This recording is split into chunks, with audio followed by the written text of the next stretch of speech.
जय गुरुदेव धर्म प्रचारक संस्था मथुरा का मुख्यालय है।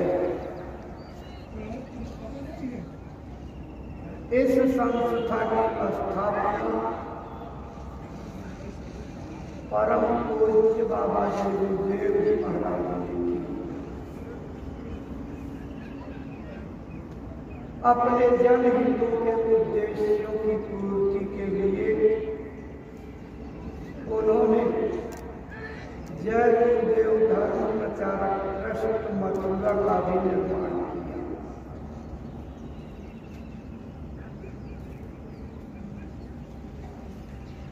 संस्था मुख्यालय पर वर्ष में 4 बड़े बड़े कार्यक्रम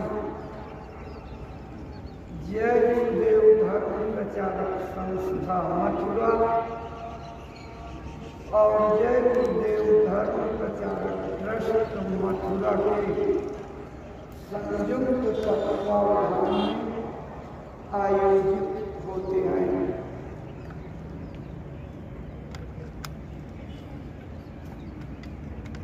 अंग्रेजी वर्ष के हिसाब से देखा जाए तो होली का कार्यक्रम उन 4 बड़े कार्यक्रमों का पहला कार्यक्रम है। ये आयोजन पारंपरिक रूप से परम पूज्य बाबा जय गुरुदेव जी महाराज के जीवन काल से आयोजित होते रहे हैं। अब की बार जय गुरुदेव होली सत्संग मेला का आयोजन 7, 8 और 9 मार्च को किया जा रहा है। आप श्रद्धालु के भाई बहन समय से पहले गुरु की दया कृपा पाने का लक्ष्य लेकर के पहुंच गए। इसलिए कल 5 मार्च के सायंकाल से ही सत्संग की शुरुआत हो गई।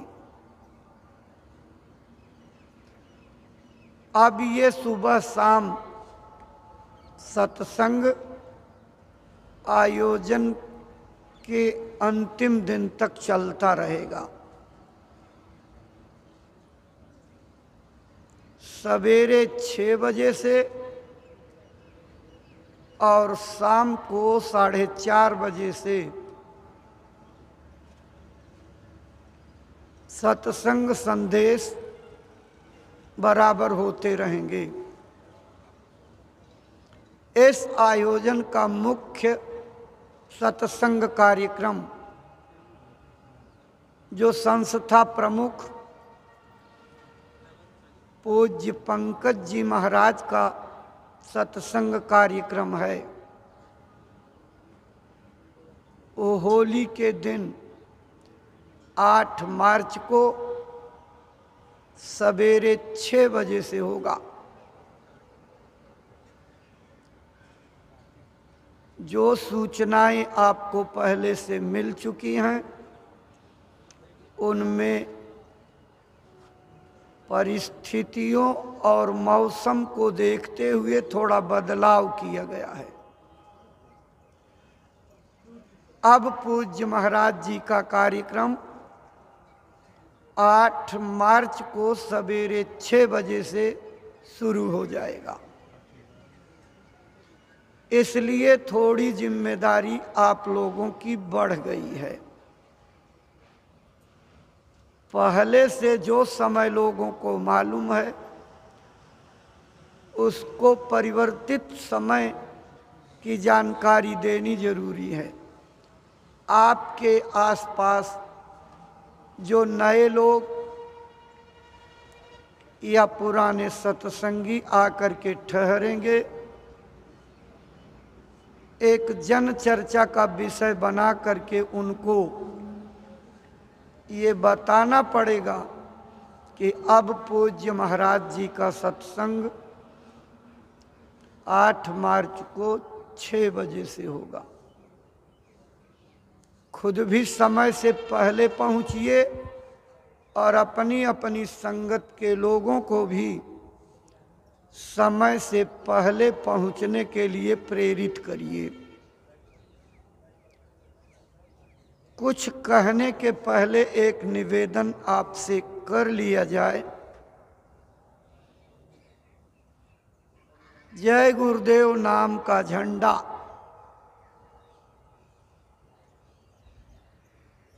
सफेद रंग पर, सफेद कपड़े पर लाल रंग से लिखा हुआ जय गुरुदेव, ये वास्तव में एक शांति का प्रतीक है। यह शांति ध्वजा है, प्रेम और सौहार्द को बढ़ाने वाली ध्वजा है। यह झंडा मानवता और अध्यात्मवाद को लाने वाला झंडा है। समाज में फैली ईर्ष्या, द्वेष और नफरत की भावनाओं को मिटा करके सबके उज्जवल भविष्य की कामना करने वाला झंडा है। यह झंडा वसुधैव कुटुंबकम का नारा नहीं, व्यवहारिक आचरण का झंडा है। भारतीय संस्कृति के उदात्त और गरिमामय आदर्शों को फिर से लाने वाला झंडा है। यह लोगों को शाकाहारी नशा मुक्त बना करके एक अच्छे समाज के निर्माण करने वाला झंडा है। देश के अंदर वर्ग भेद की खाई को मिटा करके समता और आदर्श का पाठ पढ़ाने वाला झंडा है। यह जय गुरुदेव नाम का झंडा सारे विश्व को शांति प्रदाता झंडा है। इसके पीछे गुरु महाराज का संकल्प जुड़ा हुआ है। एक दिन सारी दुनिया को जय गुरुदेव झंडे के नीचे आना पड़ेगा, खड़ा होना पड़ेगा। इस झंडे को अपने बाजुओं में पकड़ करके लहराना पड़ेगा। घर घर ये झंडा लहरेगा। सच्ची स्वतंत्रता का आगमन तब होगा जब ये विश्व शांति देने वाला झंडा घर घर पर लहर जाएगा। गुरु महाराज ने इस झंडे को विश्वव्यापी बनाने में 116 वर्षों तक अथक परिश्रम किया। अगर प्रेमियों संत मत के इतिहास को उठा करके देखा जाए तो कबीर साहब से लेकर के अपने गुरु महाराज तक किसी भी संत का ऐसा इतिहास आपको नहीं मिलेगा जिन्होंने जीवों के कल्याण के लिए इतनी बड़ी मेहनत की हो। इस देश का 10 वर्ग किलोमीटर का कोई परिक्षेत्र नहीं बचा होगा जहां गुरु महाराज के सत्संग कार्यक्रम न हुए हों।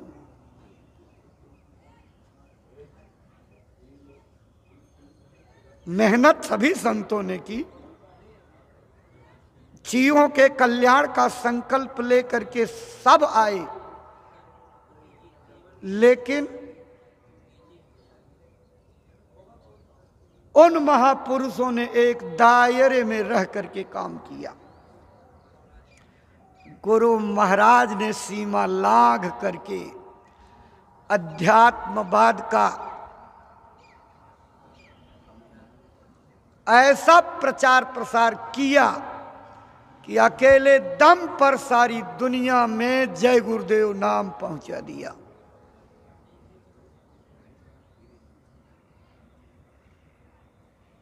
ये जय गुरुदेव नाम का झंडा सत्यता, दया, परोपकार, सद्भाव, उदारता, मोहब्बत, प्यार, मानव धर्म, मानव कर्म, चरित्र उत्थान, नेक समाज के निर्माण और लौकिक पारलौकिक सुखों की प्राप्ति के साथ इसी संसार में रह करके अपनी जीवात्मा को जगा करके परमात्मा तक पहुंचाने के लक्ष्य वाला झंडा है।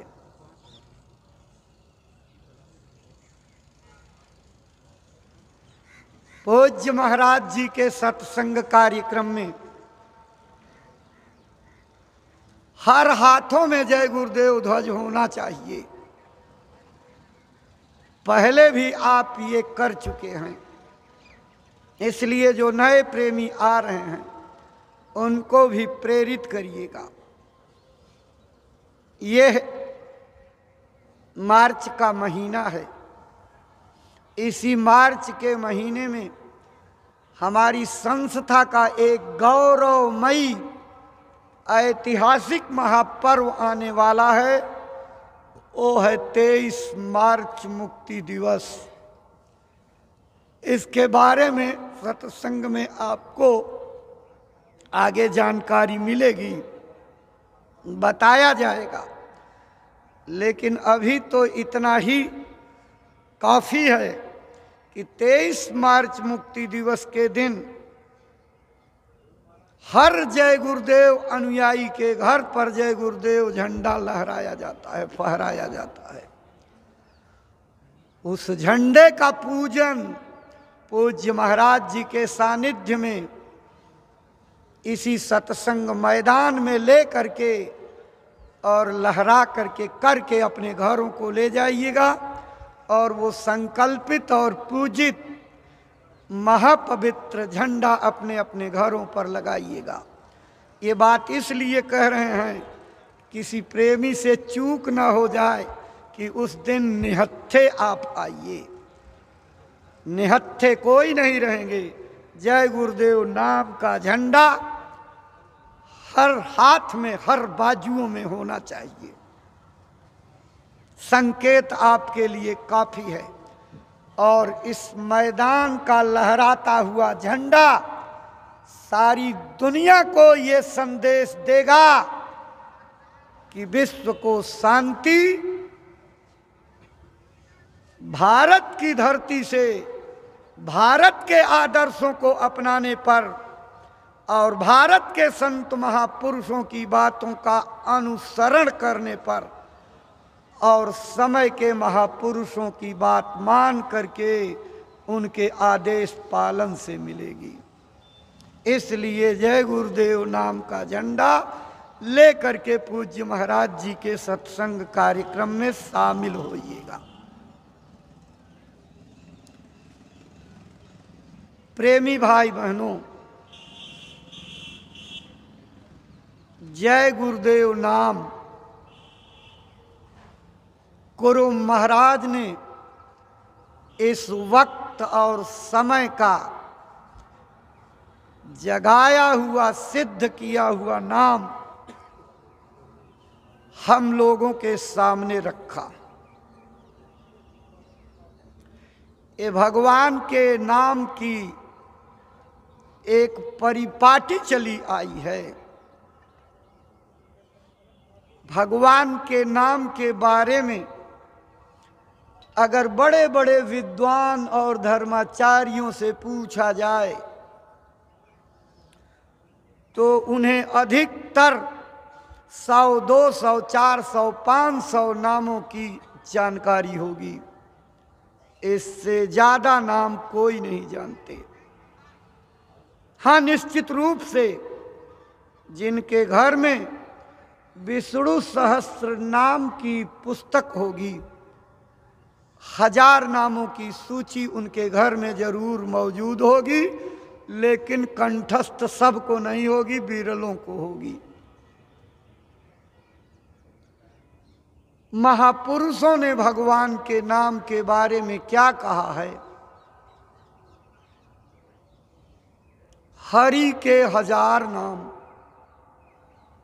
लाख नाम कृष्ण के, केशव के कोटि नाम, पद्म नाम विष्णु के, अर्ब खर्ब शंभु नाम, राम नाम अनंत हैं। जीव भव पार जाए बताते जो संत हैं। उन अनंत नामों की सूची में से जब समय के महात्मा अपना पसंदीदा नाम चुन लेते हैं और चुन करके उसी में अपनी संकल्प शक्ति लगा करके मालिक को उसी नाम से पुकार लेते, वो वक्त समय का जगाया और सिद्ध किया हुआ नाम हो जाता है। जब तक नाम जगाया और सिद्ध नहीं किया जाएगा, तब तक लोगों का न भौतिक कल्याण कर सकता, न आध्यात्मिक। आत्म कल्याण और परमात्मा प्राप्ति तो लाखों कोस दूर की बात है। विद्वान लोग ये जरूर अपने मन में सोच सकते हैं कि ये तो नया सिद्धांत तो बताया जा रहा है। जी बिल्कुल नहीं, ये कोई नया सिद्धांत नहीं है, ये सनातन सिद्धांत है। वेदों से पहले की कोई रचना आपको लिपिबद्ध नहीं मिलेगी। जब वैदिक काल था, 1 लाख श्लोकों की रचना उस समय के ऋषि और मुनियों के द्वारा कुदरती आदेश से की गई थी। इन वेदों को मिलाया जाए तो 80,000 कर्मकांड के श्लोक हैं, 16,000 उपासना कांड हैं और 4,000 श्लोक ज्ञान कांड के हैं। 1 लाख श्लोकों की हर ऋचा यानी हर वैदिक मंत्र में ओम शब्द जरूर जुड़ा हुआ है। ये क्या था? वैदिक काल में परमात्मा का ऋषि मुनियों के द्वारा जगाया हुआ नाम था। कब तक चला? वेदांत तक। जब स्मृतियों का जमाना आया, सबसे पहले मनु स्मृति बनाई गई। उन्हीं को सबसे पहला पुरुष और उनकी देवी जी को पहली औरत माना गया। सृष्टि की शुरुआत मनु और शतरूपा से मानी जाती है। जब स्मृतियों का समय आया तो वैदिक काल के जगाए हुए ओम नाम की ताकत को छीड़ मान करके उस समय एक नए नाम को जगाया गया। वो क्या था? वासुदेव नाम जगाया गया। रामचरितमानस में इस नाम का संकेत है। जब मनु और शतरूपा जंगल में तपस्या करने गोमती नदी के किनारे गए, पहुँचे जाई धेनुमति धीरा, हरसी नहाने निर्मल नीरा। और उसके बाद जब तपस्या करने लगे तो करई आहार साक फल कंदा, सुमिरहि ब्रह्म सच्चिदानंदा। तो किस मंत्र को जाप करके उन्होंने सिद्धि प्राप्त की थी? 12 अक्षर का मंत्र था। वो क्या था? लिखा है रामायण में, द्वादश अक्षर मंत्र पुनि जपहि सहित अनुराग वासुदेव पद पंकरुह दंपति मन अतिलाग। वो 12 अक्षर का मंत्र था। ओम नमो भगवते वासुदेवाय, ये 12 अक्षर का मंत्र था। वासुदेव नाम से सिद्धि हुई। उन्हीं के खानदान में राजा उत्तानपाद के बेटे ध्रुव 5 वर्ष की अवस्था में सौतेली माँ से चोट खा करके और असली माँ से प्रेरणा प्राप्त करके जब तपस्या करने के लिए इसी मधुबन में आए, यहीं से 1 किलोमीटर की दूरी पर उनकी तपस्या स्थली मौजूद है। जब भगवान विष्णु ने देखा कि ये छोटी उम्र का बच्चा मुझे प्राप्त करने के लिए आ रहा है, उन्होंने नारद को आदेश दिया, जाओ इस बच्चे को गुरु मंत्र दे दो, क्योंकि ये अकाट्य नियम है। गुरु बिन भवनिधि तरय न कोई, जो बिरंचि शंकर समहोई। बिना गुरु के इस भवसागर से कोई भी पार नहीं जा सकता, चाहे वो ब्रह्मा विष्णु महादेव के बराबर की पदवी पर क्यों ना बैठ जाए। इसलिए जाओ इस बच्चे को गुरु मंत्र दो। नारद आते हैं, ध्रुव से मिलते हैं। छोटी उम्र में होने के नाते उसको डरवाते धमकाते हैं, भय पैदा करते हैं। बच्चा, तेरी दूध पीने की उम्र, तू जंगल में कहाँ तपस्या करने के लिए चल पड़ा। जा अपनी माँ की गोद में बैठ और जब बड़े हो जाना तब तपस्या करने आना। यहाँ जंगली जानवर रहते, शेर बाघ चीते रहते, खा करके तुम्हारी हड्डी पसली तक खत्म कर देंगे, लौट जा घर। लेकिन उस छोटे से 5 वर्ष के बालक ने नारद मुनि को ऐसा जवाब दिया, उनकी बुद्धि चकरा गई। उन्होंने क्या कहा? कहा, ए बाबा, जाओ आप अपनी डगर नापो, जहाँ जा रहे हो चले जाओ। मेरी माँ ने मुझको इतना पढ़ा दिया है कि अब मैं अपने असल बाप की गोद में बैठ करके तब घर लौटूंगा, इसके पहले नहीं लौटने वाला। जब बच्चे के अंदर उन्होंने अटल विश्वास और अटल संकल्प देखा तो कहा, अच्छा आ जाओ मेरे पास। छोटी उम्र के हिसाब से उसको छोटे मंत्र का उपदेश दिया। क्या कहा? हरि ओम तत्सत का जाप करो। सबूत क्या है? रामचरितमानस में सबूत गोस्वामी जी ने लिख छोड़ा है। वो जानते थे आगे संदेह करने वाले लोगों की जमात तैयार होगी, इसलिए उनकी शंका को मिटाने के लिए पहले से लिख दिया जाए। उन्होंने क्या लिखा है? ध्रुव सा गलानी जपेऊ हरिनाऊ, पायऊ अचल अनुपम ठाऊ। हरि नाम का जाप करके अचल स्थान को प्राप्त किया और अपने जीवन का जो लक्ष्य लेकर के गए थे उसको हासिल करने के बाद घर लौटे। जिन्होंने ध्रुव को उपदेश दिया उनके गुरुजी नारायण नारायण का जाप करते थे, लेकिन वो उनका पसंदीदा नाम था, जागृत नहीं था। इसीलिए जब कामदेव को जीतने की खबर शंकर जी को बताते हैं तो शंकर जी उन्हें मना करते हैं, मुझसे तो कह दिया लेकिन विष्णु से मत करना। लेकिन ये एक बात है कि अगर आप किसी को मना करो कि देखो ये बड़ी गोपनीय बात है, इसको किसी को मत बताना, तो निश्चित रूप से वो बात बताई जाएगी। ये सिद्धांत है प्राकृतिक। चले गए गुरूर में, अहंकार में और बता दिया, फंस गए। उनके जय जयकार किया, कहा रे ऋषि जी, मुनि जी, आप जैसे लोगों का काम क्या बिगाड़ सकता है, और खेल खेल दिया।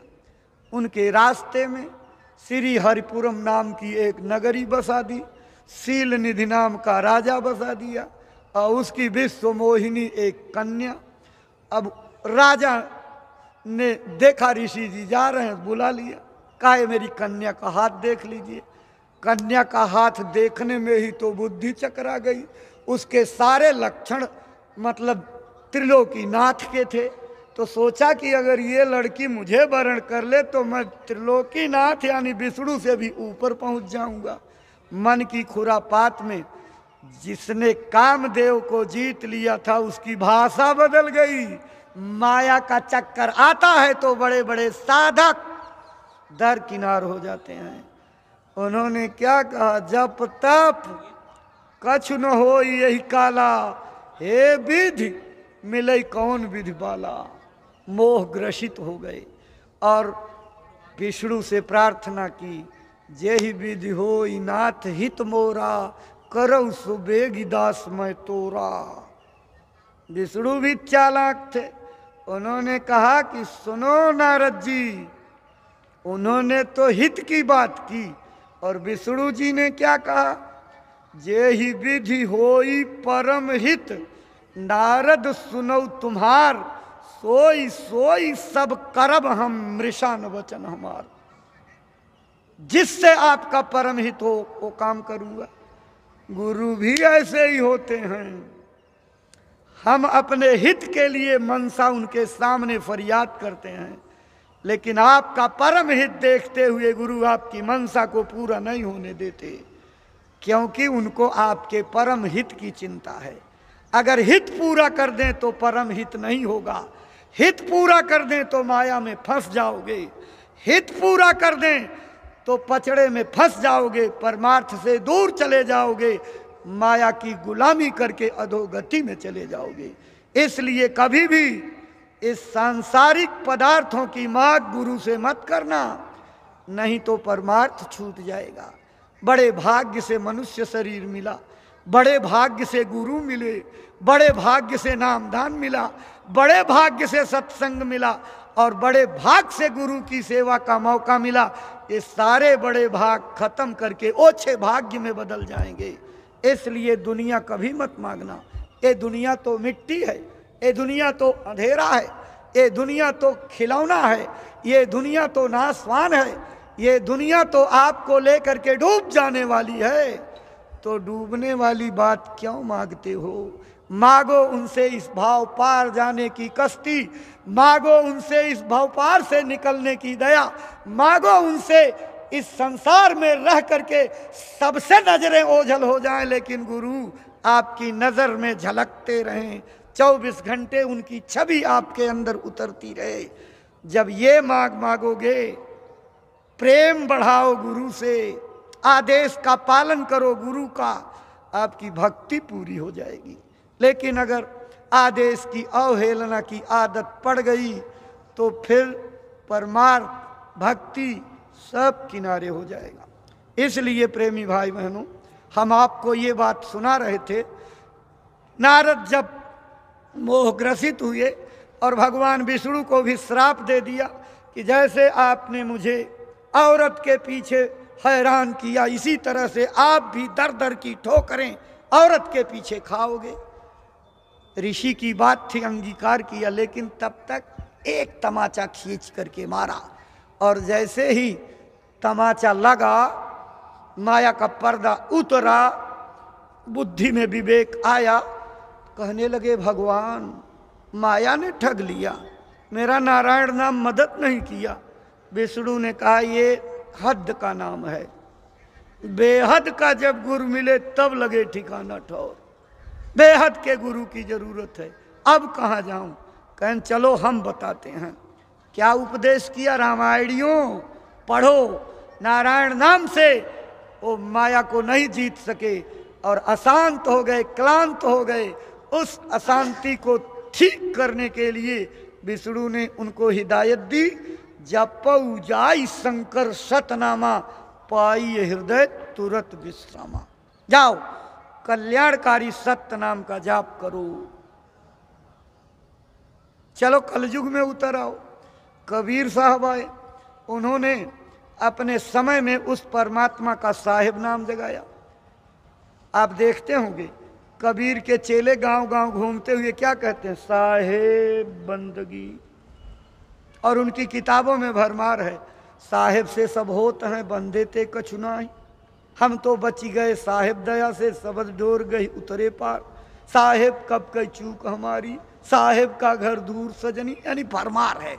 ये साहब कबीर का जगाया हुआ नाम था। उसके बाद नानक जी का आगमन हुआ। नानक जी ने वाहे गुरु नाम जगाया।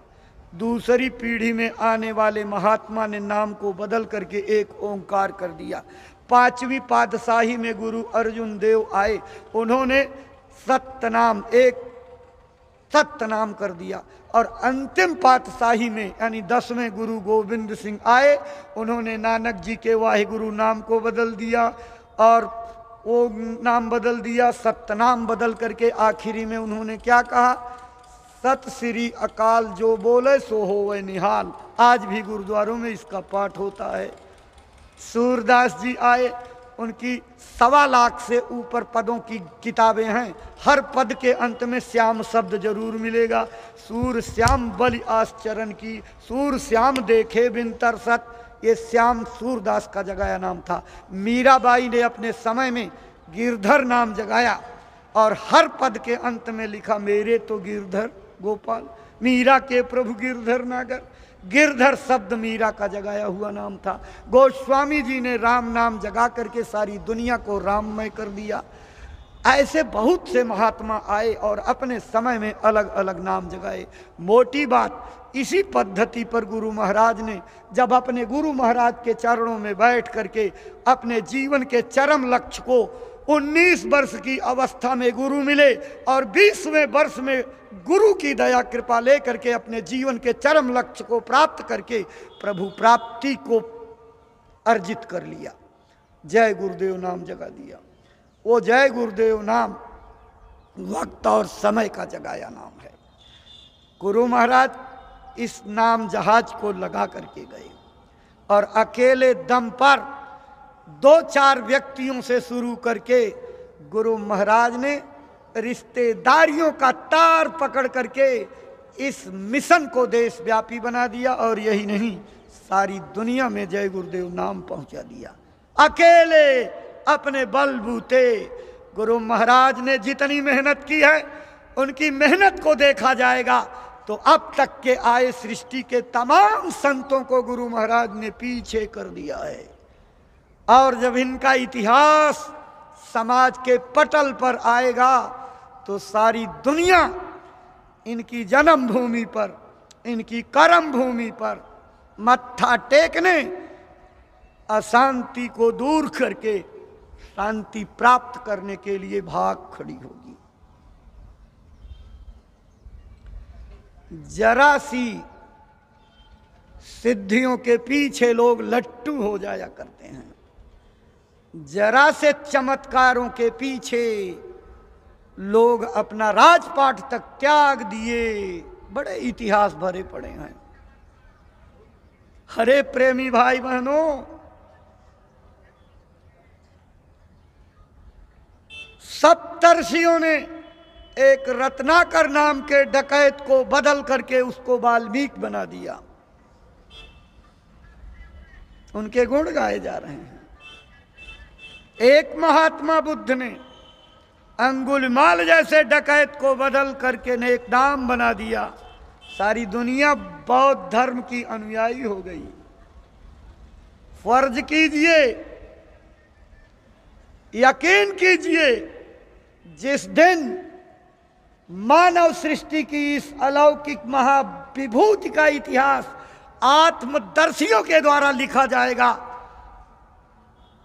इन महापुरुष ने एक नहीं, 2-4 हजार नहीं, लाख नहीं, करोड़ों करोड़ वाल्मीकियों को, करोड़ों करोड़ अंगुलिमालों को बदल करके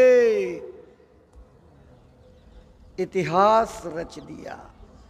उस समय अगर सारी दुनिया इनके जन्म भूमि कर्म भूमि पर न टूटे तब कहना, बनने तो दीजिए इतिहास।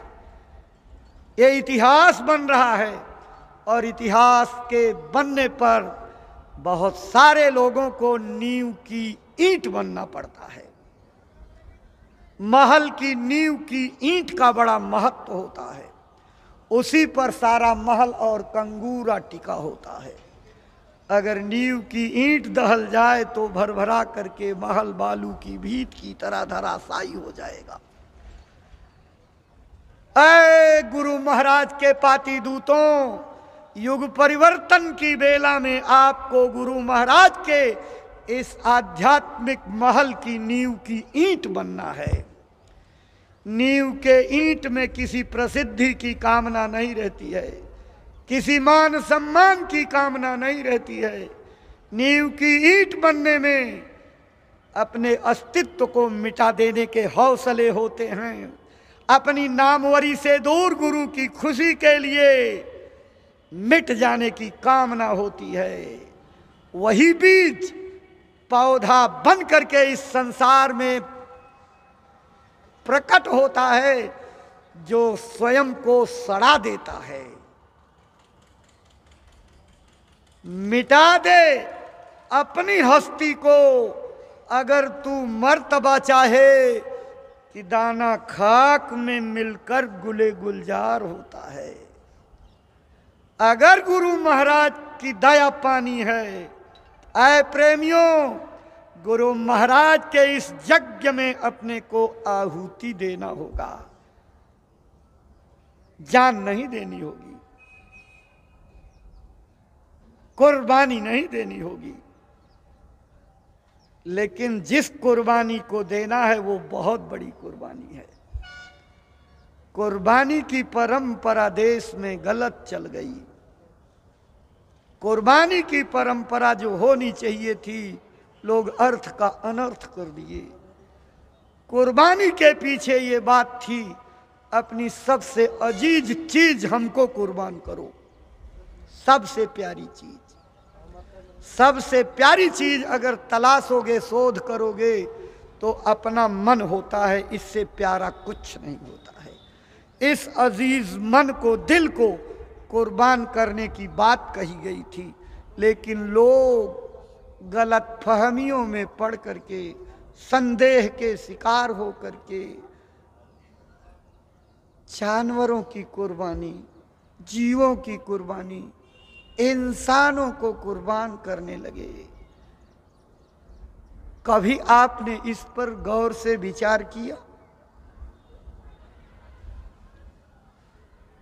किताबों में लिखा गया अल रूह अमरे रब्बी, जिसका मतलब होता है हर जीव के अंदर उस परमात्मा का अंश विराजमान है। खुदा का जर्रा यानी कतरा है।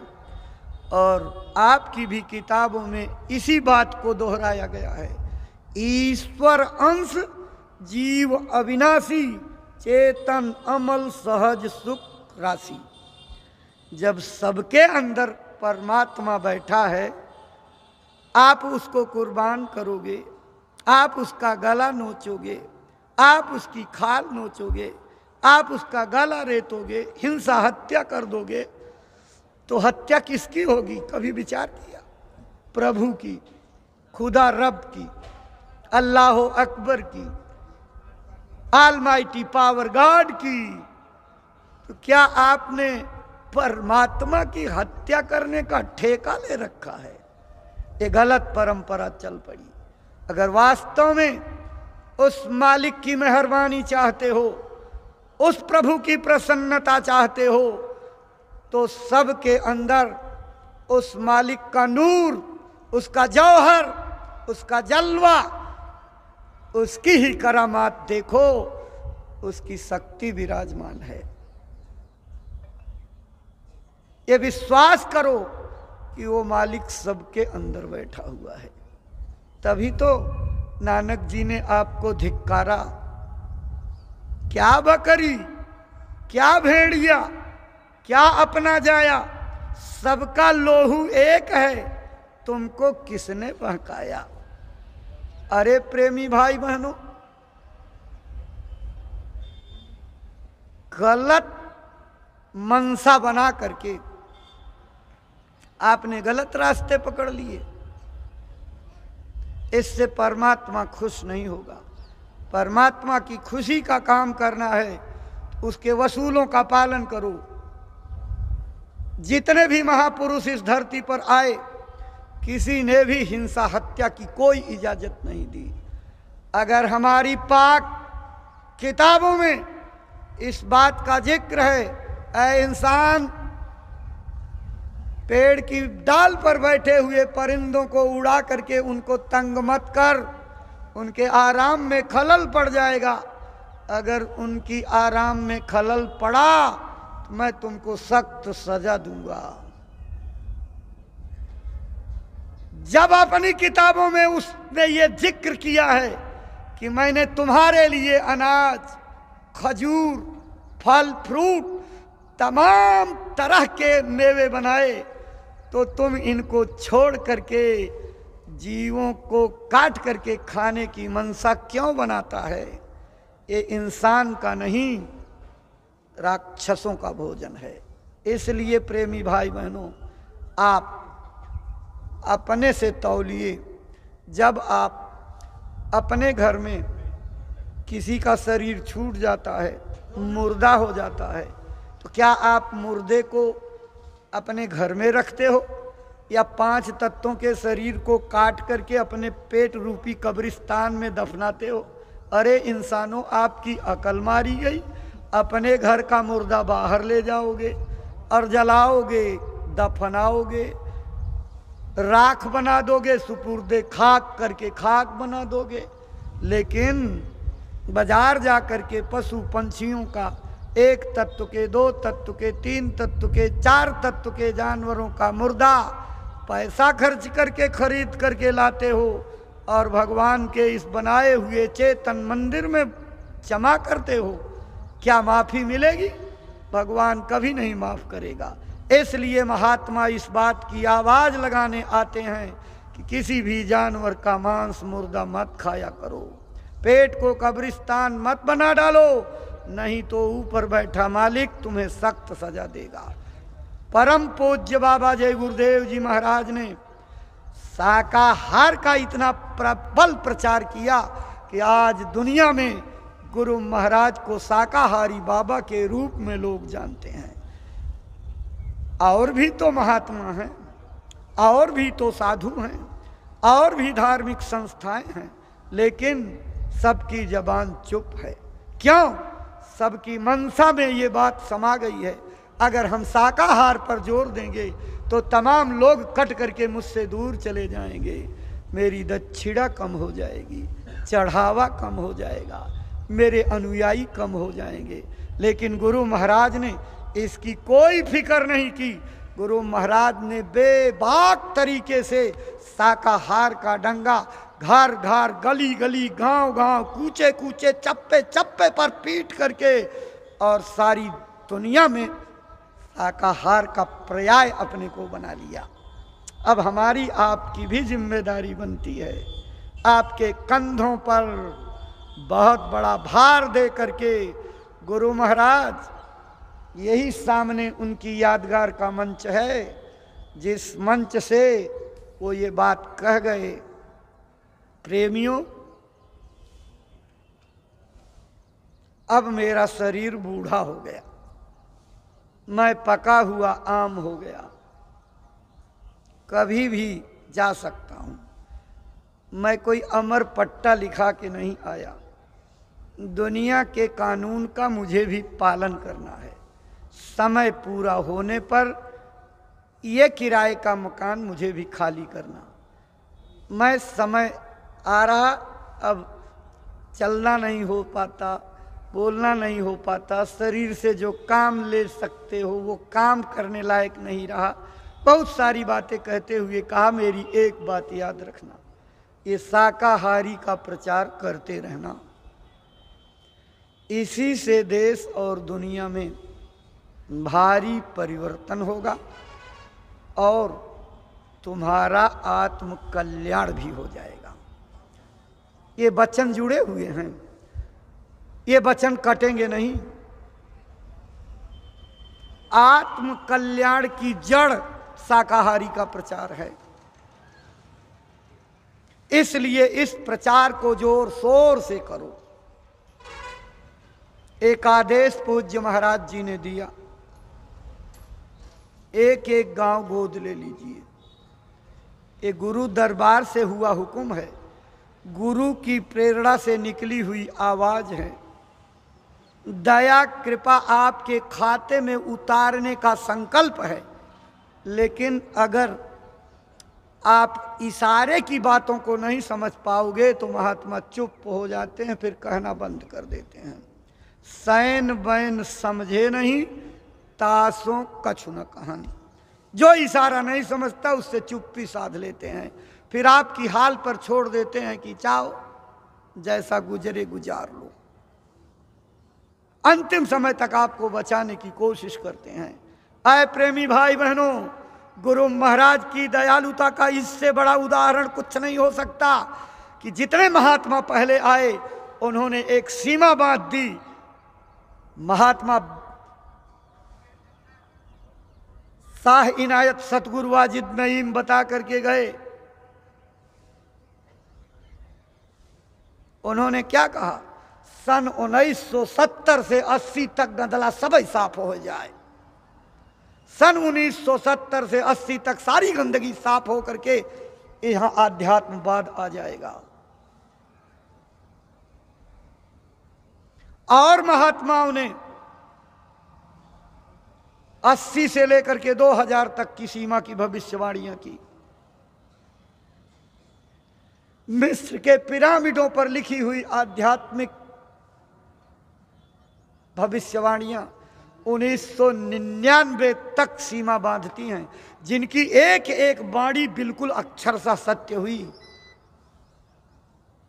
सन 1924 में डेविड डेविडसन की लिखी हुई किताब पिरामिड एंड इट्स फोरकास्टिंग में सारा जिक्र आया हुआ है। 1999 तक जितने परिवर्तन होने थे सबकी सीमा बांध दी गई थी, लेकिन समय की स्थिति को देखते हुए समय के महापुरुष वक्त के बादशाह हुआ करते हैं। समय की स्थिति को देख करके वो जो फैसला लेते हैं ऑलमाइटी पावर को, परमात्मा को वही मंजूर होता है। उनकी मौज मर्जी को काटने वाला इस धरती पर पूरे ब्रह्मांड में कोई नहीं है। यही मंदिर के सामने सन 1982 की घटना आपको याद कराते हैं। 7, 8, 9 मार्च को कार्यक्रम था, नहीं 8, 9, 10 मार्च को कार्यक्रम था। 9 मार्च को होली के दिन एक ऐसी खगोलीय घटना घटने वाली थी जिसमें सारे ग्रह एक लाइन में, जिसको विज्ञान की भाषा में लीनियर अरेंजमेंट कहते हैं, सारे सितारे एक लाइन में आ रहे थे। सारे विश्व के वैज्ञानिक परेशान थे कि इससे तो पृथ्वी अनंत दिशा की ओर पलायन कर जाएगी, ना जाने ये जो चुंबकीय आकर्षण है कमजोर पड़ेगा और ले जाकर के ना जाने कितनी दूर और महाविनाश का कारण बन सकता है। मुझे अच्छी तरह याद है उस दिन रजिस्ट्रेशन में 10 शादियां थी, 9 जोड़े बैठ चुके थे, एक जोड़े के आने में देर थी। स्वामी जी मंच पर आए तो पंडित जी से पूछा, पूजा वाले पंडित जी से, शादी क्यों नहीं करा रहे?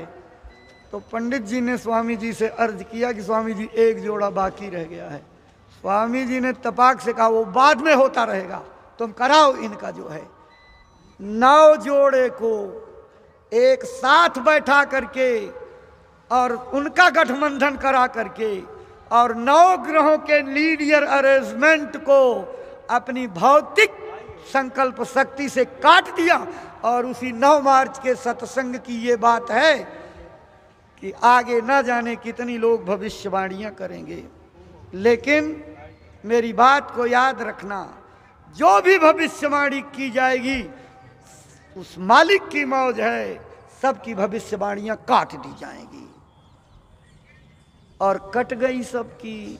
समय के महापुरुष की जो मौज होगी वो इसको खींचते क्यों जा रहे हैं, इस पर भी आप चिंतन मनन कीजिएगा। महापुरुष दयालु होते हैं, वो काल की शक्तियों की तरह से नरसंहार के पक्षधर नहीं होते हैं।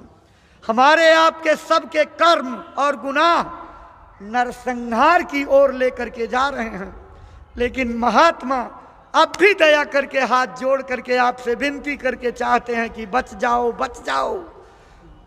उस नरसंहार को आप झेलने को न पाओ, उससे उबर जाओ, निकल जाओ, मुसीबत पार हो जाए। लेकिन फिर भी उनकी बात को नहीं समझोगे, फिर वक्त आएगा चुप हो जाएंगे, और महात्मा का चुप होना बहुत बड़ी विनाश का कारण बन जाता है। जब तक महात्माओं की आवाज़ लगती रहती है, महात्मा अपनी आवाज़ लगा करके लोगों को हिदायत दे करके बचाना चाहते हैं, तब तक कुदरत को सुन्न का इंजेक्शन लगा रहता है, ठप पड़ी रहती है। जिस दिन महात्मा की आवाज़ लगाना बंद हो जाती, चुप्पी साध लेते, उसका सुन्न खत्म होकर के चैतन्यता आ जाती और फिर विनाश लीला प्रारंभ करती है। उसके पास हजारों उपाय हैं, सबक सिखाने के हजारों रास्ते हैं, और वो ना जाने कैसे सबक सिखा दे। गुरु महाराज लोगों को सुधारने समझाने के लिए कितने गेर बदल करके, कितने रास्ते बदल करके, कितने उपाय बदल करके सोचते रहे कि अब भी लोग बच जाएं, अब भी लोग सुधर जाएं, अब भी चेत जाएं। लेकिन जब आप नहीं मानोगे तो कुदरत को जरा ढीला कर देंगे, कोरोना जैसा वायरस आ जाएगा और सारी दुनिया की अकल ठिकाने आ जाएगी।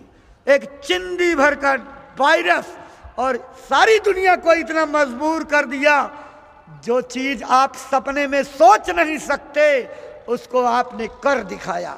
कोई सोच सकता है 1800 किलोमीटर, 1500 किलोमीटर, 1000 किलोमीटर, 700-800 किलोमीटर के दूर महानगरों से अपने बच्चों को कंधे पर लादे, उंगलियों को पकड़े, पैरों में छाले पड़ जाएं और पैदल 1800 किलोमीटर अपने पुश्तैनी पैतृक गांव पैदल लौटें? कभी सोच सकते थे? लेकिन उस वायरस ने आपको मजबूर कर दिया और आप झेले हुए हो, आप भुक्तभोगी हो। अभी आपने क्या देखा? गुरु महाराज की वाणियां नाच रही हैं, वायुमंडल में गूंज रही हैं। अगर वैज्ञानिक कृष्ण की गीता के उपदेश को अपनी मशीनों में कैद करने की कोशिश में सफल हो सकते हैं, तो गुरु महाराज की कही गई वाणियां भी उन मशीनों में कैद होंगी और सब प्रमाण आएगा कि किस वक्त उस महापुरुष ने क्या चेतना जगाने के लिए लोगों को बताया, समझाया, पुकार लगाई, सुधारने की आवाज लगाई। लोग ऐसे रोएंगे जैसे एक पति के मर जाने पर चिघाड़ मार करके पत्नी रोती है। वक्त तो आने दीजिए जब मजबूरियां चारों तरफ से घेर लेंगी, बेबस्ता के शिकार हो जाओगे, कोई रास्ता नहीं दिखाई पड़ेगा, हर तरफ के रास्ते बंद रहेंगे। उस समय महात्माओं की बात याद आएगी, बाबा जय गुरुदेव की बात याद आएगी, उनकी बचड़बाड़ियों को लेकर के लोग रोते और चिल्लाते नजर आएंगे। वो वक्त ना आवे, हम तो गुरु महाराज से प्रार्थना करते हैं कि गुरु महाराज ऐसा दुर्दिन इस देश की जनता को देखने को ना मिले। लेकिन उनके चरणों में अर्जी करने से पहले आपके चरणों में अर्जी करते हैं, भारत देश के निवासियों से अर्जी करते हैं, हर कौम मजहब के लोगों से अर्जी करते हैं, धार्मिक मजहबी कौमियत के जिम्मेदारों से और सभी प्रकार के धार्मिक संगठनों को चलाने वाले लोगों के अगुवाकारों से विनती करते हैं कि बाबा जय गुरुदेव जी महाराज की विनती को स्वीकार कर लीजिए। उनके उत्तराधिकारी पूज्य पंकज जी महाराज की अर्जी को स्वीकार कर लीजिए और सब लोग अपनी अपनी जमातों में शुद्ध शाकाहारी का प्रचार करना शुरू कर दीजिए। अगर आप धार्मिक लोग, अगर आप साधु महात्मा, आप धर्माचार्य, आप कथावाचक, आप देश के बुद्धिजीवी, आप देश के रामायणी, आप मंदिरों के पुजारी, आप देश और दुनिया को धार्मिक शिक्षा देने वाले, राजनीति के विभिन्न संगठनों के जिम्मेदार, देश के अगुवाकार, प्रदेशों के अगुवाकार, अगर इस चीज को गांठ बांध लें कि हमें इस देश को शाकाहारी बनाना है, भारत को भारत की मर्यादा में लाना है, भारत की संस्कृति को फिर से वापस इस जनता के ऊपर उड़ा देना है और इसका बाना पहन करके लोग निकल पड़े, तो देखो विश्व गुरु के दर्जे पर भारत को पहुंचा ले जाते हो कि नहीं।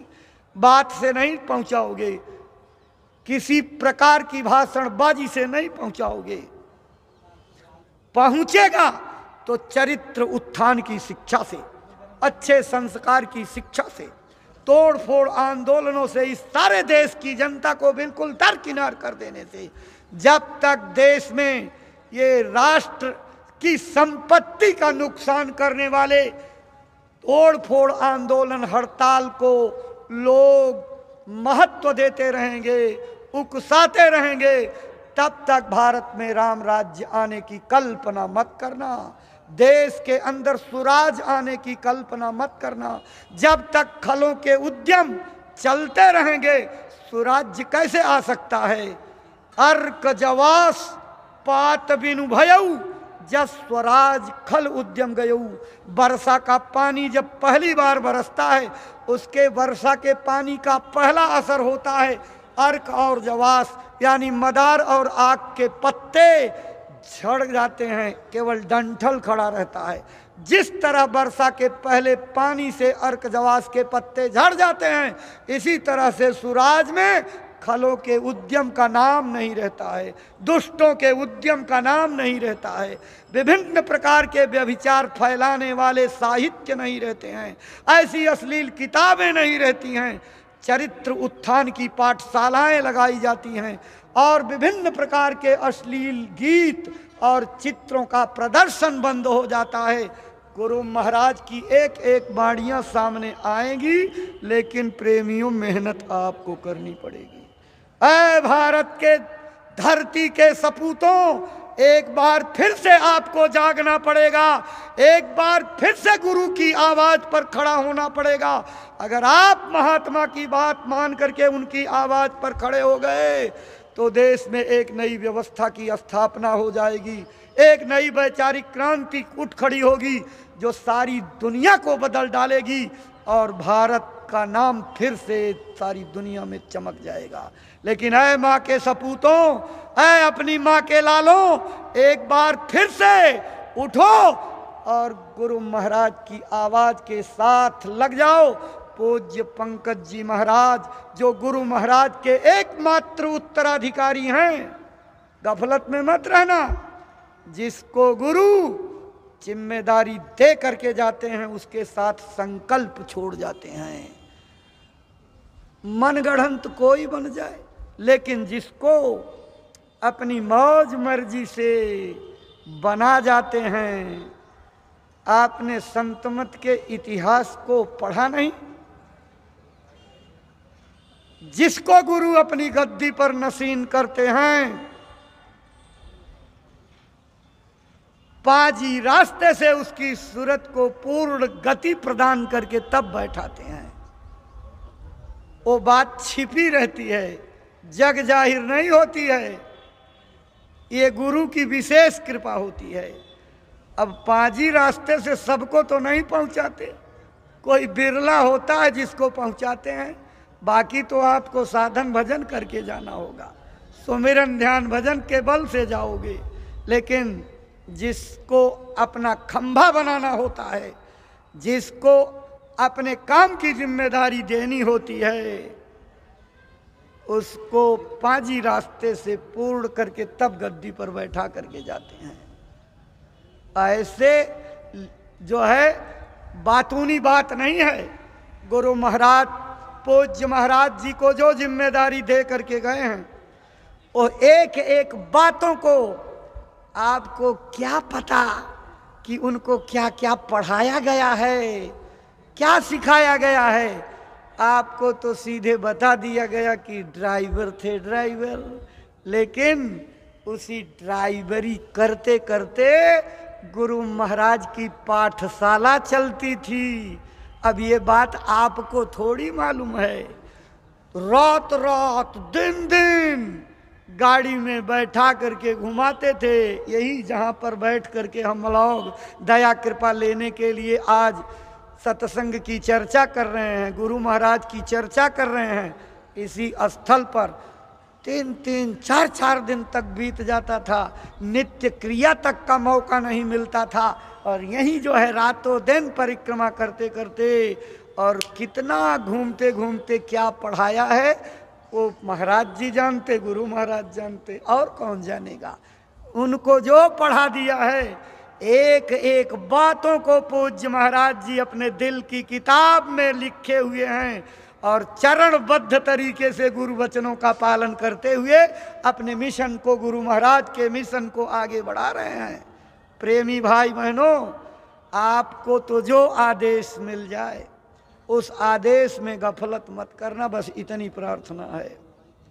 कोई हुक्म छोटा नहीं होता, कोई हुक्म आपके लिए नुकसानदायी नहीं होता। अब एक आदेश दिया था, 2 साल से ऊपर हो गए, अपने अपने घरों में एक गोलक रख लेना। बहुत होशियार लोगों ने प्रार्थना की, महाराज जी हम बड़े सेठ हैं, बड़े लोग हैं, 1 रुपया क्या होता, हम ज़्यादा डालेंगे। महाराज जी ने फौरन काटा, कहा नहीं, 2 रुपये भी नहीं डालना, 5-10 रुपये भी नहीं डालना, सब प्राणियों को 1-1 रुपया ही डालना है। घर में जितने प्राणी हों 1-1 रुपया रोज डालिए। इसमें बहुत दूरगामी लक्ष्य जुड़ा हुआ है। गुरु की दया का संकल्प आपके घर में पहुंच जाए, आकबत तक पीढ़ियों में सेवा का भाव बना रहे, आपके जाने के बाद भी गुरु दरबार से लोग जुड़े रहें, देने की एक आदत पड़ जाए, और उस धन के बजाय बरकत